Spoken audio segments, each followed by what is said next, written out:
जय हिंद दोस्तों, स्वागत है आप सबका स्मार्ट स्टडी 2.0 पर। तो दोस्तों, आज हम लोग इसमें क्लास 10 भूगोल चैप्टर 1 यानी कि संसाधन के बारे में देखेंगे। इससे पहले एक वीडियो हो चुका, अगर आप लोगों ने वो वीडियो नहीं देखा तो वह जाकर ज़रूर देखिए। उसमें मैंने संसाधन और संसाधन को किस किस आधार पर बांटा गया ये बताया है, जिसमें नवीकरणीय, अनवीकरणीय, जैव और अजैव संसाधन हो चुका है, जो कि एग्ज़ाम के लिए वह वेरी इंपॉर्टेंट था। अगर आप लोगों ने वो नहीं देखा तो उसको देखिए ध्यान से, तब जाके इस वीडियो को देखिए। और ये जो अभी है, स्वामित्व के आधार पर संसाधन 4 प्रकार का होता है। ये भी VVI, और ये दीर्घ में पूछता, देखिए लगा दिया ना VVI, जिसमें VVI लगा दिए वह समझ लीजिए कि बहुत ज़्यादा VVI क्वेश्चन है। तो चलिए स्टार्ट करते हैं हम लोग।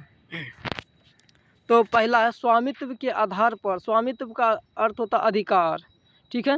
स्वामित्व के आधार पर प्राकृतिक संसाधन 4 प्रकार के होते हैं। कितने प्रकार के? 4। तो पहला व्यक्तिगत संसाधन, देखिए नाम से न व्यक्तिगत, जो चीज़ पर किसी खास व्यक्ति का अधिकार होता है, जो संसाधन किसी खास व्यक्ति के अंदर होता है, जैसे घर हो गया, कार हो गया, बस हो गया, ये सब व्यक्तिगत संसाधन होता है। उसके बाद सामुदायिक संसाधन होता है, वैसा संसाधन जिसका उपयोग सभी समुदाय का लोग करता है, जैसे मंदिर हो गया, मस्जिद हो गया, विद्यालय हो गया, सार्वजनिक पार्क हो गया, ये सभी सामुदायिक संसाधन है, सभी करता उपयोग। उसके बाद है राष्ट्रीय संसाधन, यानी कि अपने देश के अंदर पाए जाने वाले सभी प्रकार के पदार्थ संसाधन होते हैं। उसके बाद अपने देश को छोड़कर, यानी कि अपने देश से बाहर, महासागर, देखिए 200 किलोमीटर की दूरी, महासागर के अंदर 200 किलोमीटर की दूरी तक जो संसाधन मिलेगा उसको राष्ट्रीय संसाधन बोलेंगे। 200 किलोमीटर की दूरी को छोड़कर जो भी संसाधन मिलेगा उसको बोलते हैं अंतर्राष्ट्रीय संसाधन, ठीक है। चलिए एक एक कर देखते हैं सभी को।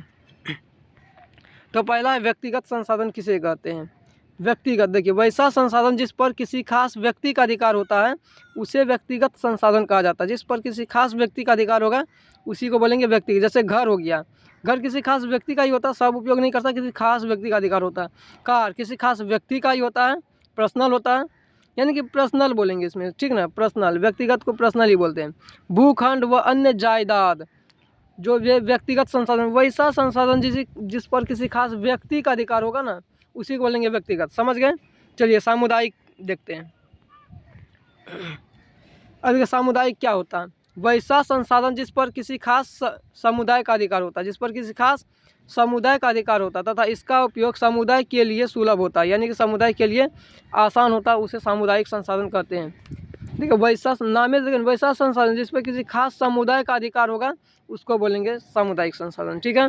एग्जाम्पल देख लीजिए, मंदिर, मस्जिद, विद्यालय, ये सामुदायिक संसाधन का उदाहरण है। 2-3 को एग्जाम्पल याद रखना, क्योंकि एग्जाम्पल परिभाषा जो है एग्जाम्पल के बिना अधूरा होता है। तो कोई भी परिभाषा है अगर उसमें एग्जाम्पल है तो एग्जाम्पल लिखना अनिवार्य होता है, ठीक है।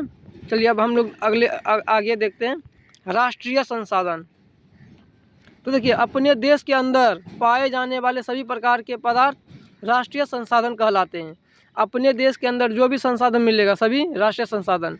जैसे किसी तट रेखा से 200 किलोमीटर तक का महासागरीय क्षेत्र भी राष्ट्रीय संसाधन ही है।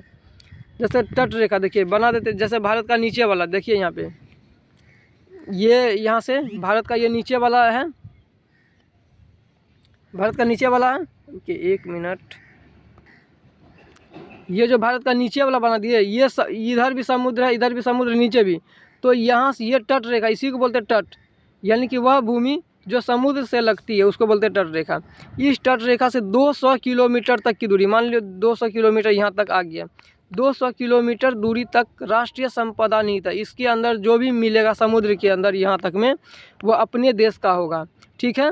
और ये यहाँ मान लीजिए 200 किलोमीटर यहाँ तक आया, इसके बाद जो कुछ भी मिलेगा उसी को बोलेंगे अंतर्राष्ट्रीय संसाधन, यानी कि 200 किलोमीटर की दूरी छोड़कर मिलने वाले पदार्थ वो अंतर्राष्ट्रीय संसाधन होता है। और 200 किलोमीटर तक की दूरी में मिलेगा उसको बोलेंगे राष्ट्रीय संसाधन। और 19.2 किलोमीटर तक राष्ट्रीय संपदा निहित होता है। 19.2 किलोमीटर तक राष्ट्रीय संपदा निहित होता है, ऑब्जेक्टिव, ठीक है। चलिए आगे देख लेते हैं अंतर्राष्ट्रीय संसाधन। देखिए वही चीज़ लिखे, किसी देश की तट रेखा से 200 किलोमीटर की दूरी छोड़कर खुले महासागरीय संसाधनों पर किसी भी देश का अधिकार नहीं होता है। देखिए किसी भी देश की, कोई भी देश हो सकता है, किसी भी देश की तट रेखा से 200 किलोमीटर की दूरी छोड़कर खुले महासागरीय संसाधनों किसी भी देश का अधिकार नहीं होता। इन क्षेत्रों में मिलने वाले संसाधनों को अंतर्राष्ट्रीय संसाधन कहते हैं। इन क्षेत्रों में कोई जो भी संसाधन मिलेगा उसी को अंतर्राष्ट्रीय संसाधन बोलेंगे। जैसे यहाँ पे देखिए, किसी देश की तट रेखा से 200 किलोमीटर की दूरी तक का क्षेत्र अपवर्जक आर्थिक क्षेत्र कहलाता है। 200 किलोमीटर तक की दूरी का क्षेत्र अपवर्जक आर्थिक क्षेत्र। जैसे ये देखिए भारत का है, यहाँ से यहाँ तक, इसको बोलेंगे राष्ट्रीय संसाधन। अब बाकी इससे पार यानी कि 200 किलोमीटर तक की दूरी राष्ट्रीय संसाधन, 200 किलोमीटर के बाहर अंतर्राष्ट्रीय संसाधन बोलेंगे। ठीक है, इसको ध्यान रखना आप लोग को। अब देखते हैं अगला स्तर। देखिए विकास के स्तर पर भी संसाधन 4 प्रकार के होते हैं। विकास के आधार पर संसाधन 4 प्रकार के होते हैं। पहला संभावी, और दूसरा विकसित, उसके बाद भंडार, उसके बाद संचित कोष संसाधन। देखिए संभावी वैसा संसाधन जिसकी संभावना रहती है, ये संभावना वाला संसाधन है जो कि भविष्य में आने वाला समय में संभावना हो सकता है। ठीक है, ये विकसित जिसका उपयोग अभी हम लोग वर्तमान समय में कर रहे हैं, ये होता है विकसित। ये भंडार है, भंडार जो भंडारित अवस्था में विद्यमान रहता है जिसका उपयोग भविष्य में ही करेंगे।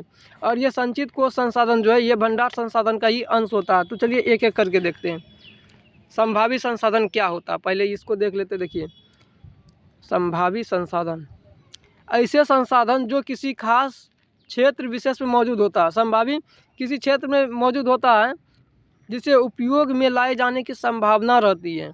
उपयोग होता नहीं है, उपयोग में लाए जाने की संभावना रहती है, अर्थात वर्तमान में इसका उपयोग नहीं किया जा रहा होता, उसे संभावी संसाधन कहते हैं। देखिए नाम से ही परिभाषा पकड़िए ना। किसी, देखिए संभावी है, किसी क्षेत्र में तो मौजूद हुआ, संभावित किसी क्षेत्र में मौजूद होगा, किसी क्षेत्र में मौजूद है और उसको उपयोग में लाए जाने की संभावना रहती है, वर्तमान में इसका उपयोग नहीं होता है, इसी को बोलते हैं संभावी संसाधन। एग्जाम्पल देखिए लीजिए, राजस्थान एवं गुजरात में, राजस्थान और गुजरात में पवन और सौर ऊर्जा की संभावना उत्पादन की। राजस्थान एवं गुजरात का पवन एवं सौर ऊर्जा, यहाँ पे उत्पादन की संभावना है, अभी कुछ हद तक उत्पादन हो रहा है और आने वाला समय में बहुत ज़्यादा ही उत्पादन इसका होगा। चलिए आगे देखते हैं विकसित। अब विकसित संसाधन क्या होता है? वे संसाधन जिसकी मात्रा एवं गुणवत्ता उपयोग के लिए निर्धारित हो चुकी है, यानी कि मात्रा और गुणवत्ता उपयोग के लिए निर्धारित की गई है और जिनका वर्तमान में उपयोग किया जा रहा होता उसे विकसित संसाधन कहते हैं। यानी कि उपयोग, मात्रा एवं गुणवत्ता का निर्धारण हो चुका होता उपयोग के लिए और इसका उपयोग वर्तमान में हम लोग कर रहे होते हैं, उसी को बोलते हैं विकसित। जैसे कोयला, पेट्रोलियम कर रहे हैं ना वर्तमान में, इसी को बोलते हैं विकसित संसाधन। अब आगे देखते हैं, देखिए क्या है भंडार संसाधन। देखिए भंडार नाम से है ना, भंडार, भंडारित अवस्था में होगा। वे संसाधन जो पर्यावरण में उपलब्ध तो हैं, ये पर्यावरण में उपलब्ध तो है लेकिन सही तकनीक नहीं होने के कारण, सही टेक्नोलॉजी नहीं होने के कारण उनका इस्तेमाल नहीं हो पा रहा है। अच्छी टेक्नोलॉजी नहीं होने के कारण इसका इस्तेमाल अभी हम लोग नहीं कर पा रहे, उसी को भंडार संसाधन। जैसे हाइड्रोजन ईंधन, हाइड्रोजन ईंधन, जैसे वायुमंडल में हाइड्रोजन गैस बहुत है, हाइड्रोजन और ऑक्सीजन से आने वाला समय में जल बना सकते हैं। अगर मान के लिए पृथ्वी पे जल खत्म हो जाए, ऐसे तो बहुत जल है, महासागर का जल डायरेक्ट हम लोग उपयोग नहीं कर सकते हैं। ठीक है, तो हाइड्रोजन और ऑक्सीजन की सहायता से जल बना सकते हैं, तो यही है हाइड्रोजन ईंधन। वे संसाधन जो पर्यावरण में उपलब्ध तो हैं लेकिन सही तकनीक नहीं होने के कारण इसका उपयोग नहीं हो पा रहा, उसी को बोलते हैं भंडार संसाधन। एग्जाम्पल में हाइड्रोजन ईंधन ध्यान रखना है। अब देखते हैं संचित कोष संसाधन। देखिए वास्तव में ऐसे संसाधन भंडार संसाधन के ही अंश हैं। ऊपर जो भी भंडार संसाधन पड़े थे उसी का ये अंश है, जिसे उपलब्ध तकनीक के आधार पर प्रयोग में लाया जा सकता है। जैसे कि नदी जल भविष्य में जल विद्युत उत्पन्न करने में उपयुक्त हो सकता है।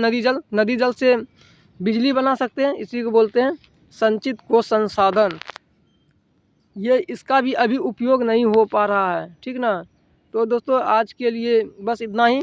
इसके बाद सेकेंड वीडियो अगली पार्ट में आएगा। तब तक के लिए आप लोग इतना देखिए और अच्छे से तैयारी कीजिए ताकि एग्ज़ाम में एक भी ऑब्जेक्टिव हो या सब्जेक्टिव ये छूटे नहीं।